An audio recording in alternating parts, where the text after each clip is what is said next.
leading into a major tournament. What's that like as a player? Well, I think you don't actually hear it.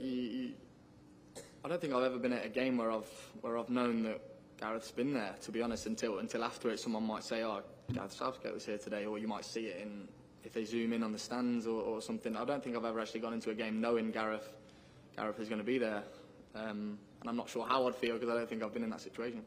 Just finally, saw you guys all earlier doing all your green screen media things. Everybody seemed very, very chilled out. The question I get asked every time I go on air is, what's the mood like in camp? So let's hear it directly from you instead.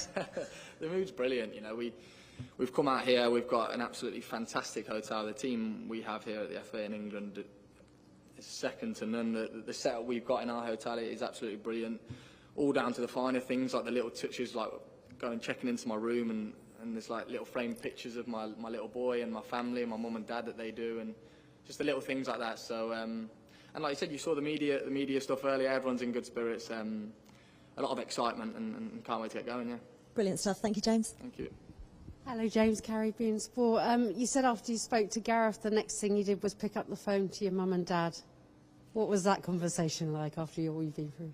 Well, my dad actually cried, and my dad's not a crier. I don't think I've seen my dad cry for years. You know, happy tears, of course, because your family and your parents, they're on this journey with you. You know, it's so when sometimes you might feel, when in previous years I've been left out of squads where I thought I might have had a chance, the disappointment of that is spread across the family because your family want what's best for you. And so, but on the opposite end of the scale, the happiness comes for them as well. And my mum and dad actually, the day of the announcement, on the Thursday I think it was, after training I actually wanted to go see them in person. I went home back to Coventry and had dinner at home with my mum and dad and my little boy and my partner. So because I wanted to see, because that's a moment that I'll cherish forever. You know, after that the actual phone call was a bit of a blur. Like, I couldn't tell you what Gareth said, to be fair. It was just all very heart-in-mouth moments, but I wanted to see him, give my mum a big hug, and it was a special day for all of us, and like I said, one I'll definitely never forget. It's quite poetic. You talk about being with your little boy for that moment. When you posted that photo 5 days ago with the face, that's an iconic moment, that free kick with David Beckham, not on a World Cup stage, but got into a major tournament, and we know you're very good at those set pieces. What will it mean to you to step up and execute something like that on the world stage, and you do it so coolly? Are you going to be able to manage with this stage? Yeah, well, firstly, I'm not sure it was the Beckham hair shave. I think it was just barber's quite expensive, and mum and dad probably couldn't afford it. But because my mum used to get the clippers out every couple of weeks, and it was a number 2 all over. So, but the moment, like you spoke about, like Beckham and set pieces, moments like that.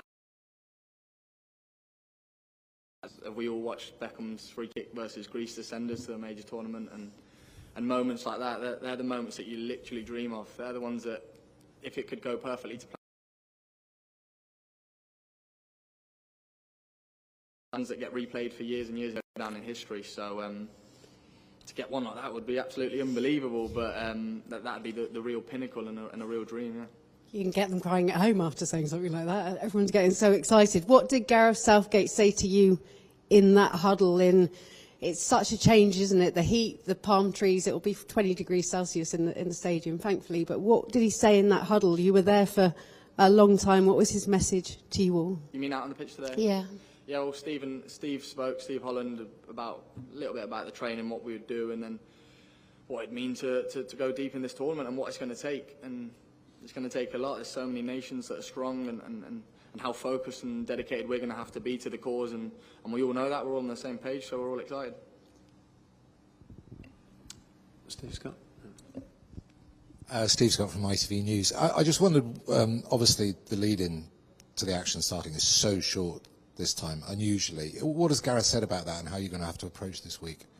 Well, Steve actually said today, I think to the last tournament there was 28 sessions from the last game, from the meet up to the first game, whereas this is going to be like 4 or 5 or whatever, which is obviously different, but it's new to everyone. You know, we're not actually sure how it's going to fare, because you don't know. It's the first time there's been a mid-season World Cup like this. So, but it's about, the good thing is that a lot of the lads have been playing and are in good form and regular minutes at club football, so it's not exactly like they're going to need a lot of time to get up to speed. Majority of the lads play in Europe as well, where the games are every 3 to 4 days, so I don't think it's going to be a fitness problem, anything like that. It's just probably the preparation is not as dragged out over 3 to 4 weeks. You're straight in, and you need to, probably more important, that you need to hit the ground running, because there's not as much time to prepare. Yeah, and you don't get the benefit of playing together. Yeah, exactly. There's no friendly games, there's nothing like that.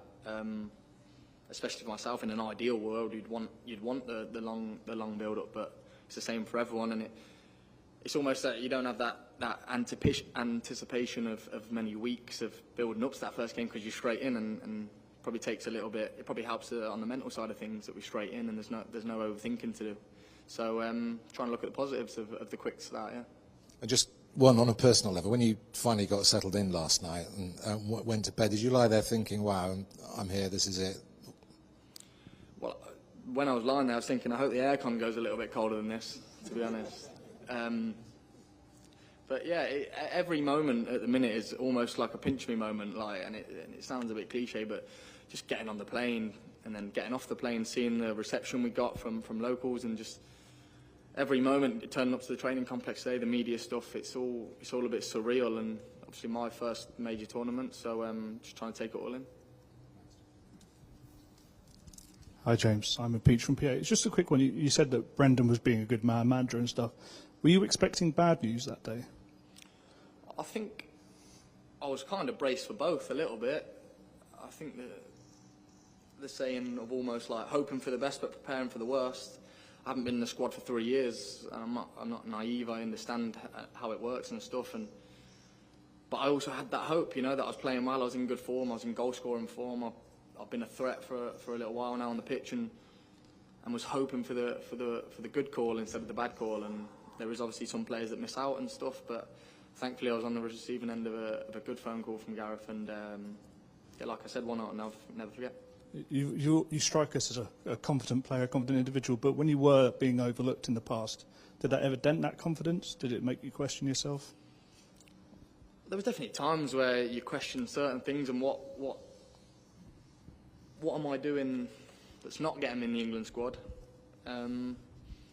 I think you have to, because otherwise you have a little bit. It's almost might be a little bit arrogant of not improving, because I'm obviously the pinnacle is playing for England, right? And when you feel like you're playing well and you might be deserved of a call up and you don't get it, you kind of got to tell yourself how can I do better to get in, instead of having the arrogance of I should be in, And I think I did that, and I worked very hard behind the scenes at Leicester and on how I can score more, how can I assist more, to almost try and force the manager's hand to not, so he can't leave me out, And but then on the balance of that, you kind of always got to have that self-belief and remind yourself of why you are where you are and why you're even in the picture and stuff. So it's about getting that balance, I'd say. Hi, Rob Harrison, Sky News. Good luck with the tournament. So often around a tournament, there's a clamour around one particular player. Probably had it with Jack Grealish around the Euros. The fans hoping there's a player who can add that little bit of extra difference and creativity and spark. Do you think you can be that player that helps England finally win a major men's trophy again? Well, I hope so, yeah. I mean, the way I've got to look at it, I've got to be ready when called upon, Like I've just said, I feel like I'm in good form. I've been in good goal-scoring form, and we've got such a brilliant squad that you might only get that one moment, that one chance to go and show everyone what you can do and be the man to help the team. And I'll be ready when that opportunity comes, yeah. Hi, John Weaver from AFP. Do you think the England's dip in results over the past year might have lessened the pressure a little bit in terms of expectations from fans? I think fans always have the highest expectations. I think there's probably 8 or 9 nations where the group of fans will be expecting their team to win, and that's just how football works. It's the same at club football. The fans always have very high expectations, probably too high at most clubs, because that's just how it is, and fans always want to see the best for the team that they're supporting. So listen, we know the expectations are high, and the last 2 major tournaments have been absolutely brilliant. The boys have semi-final and then a final, there's only that one step further that you can go, and that's winning it. So they're right to have high expectations. We've got a brilliant group, and hopefully we can go all the way. Yeah. Okay, guys, we'll conclude the live section there, and we'll move on to a very short section embargoed until 10:30 p.m. UK time today.